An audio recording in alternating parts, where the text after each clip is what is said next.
Hi friends, నిన్న వీడియోలో నేను కొన్ని పిక్స్ చూపించా కదా మీకు. ఈరోజు కొన్ని చూపిస్తాను. మన స్వీట్ మెమరీ పార్ట్ 2 అనమాట.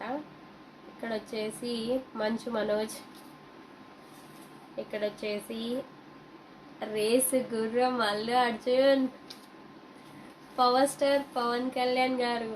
వావ్ కదా, ఎంత క్యూట్ ఉన్నారో.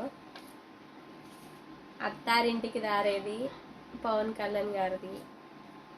ఇది అడ్డా అన్నమాట. సుమంత్, సమంత, కాజల్. చూసారా, అంటే ఏ మూవీకి ఆ మూవీ స్టైల్లో మనకి పిక్స్ అప్పుడు ఇచ్చేవాళ్ళు అనమాట. రోబో సినిమా, రజనీకాంత్ గారు, శ్రయ. ఇది కూడా ఆ సినిమానే, శివాజీ సినిమాలో ఇది. అలానే ఆ కాస్ట్యూమ్లో ఉన్న ఫొటోస్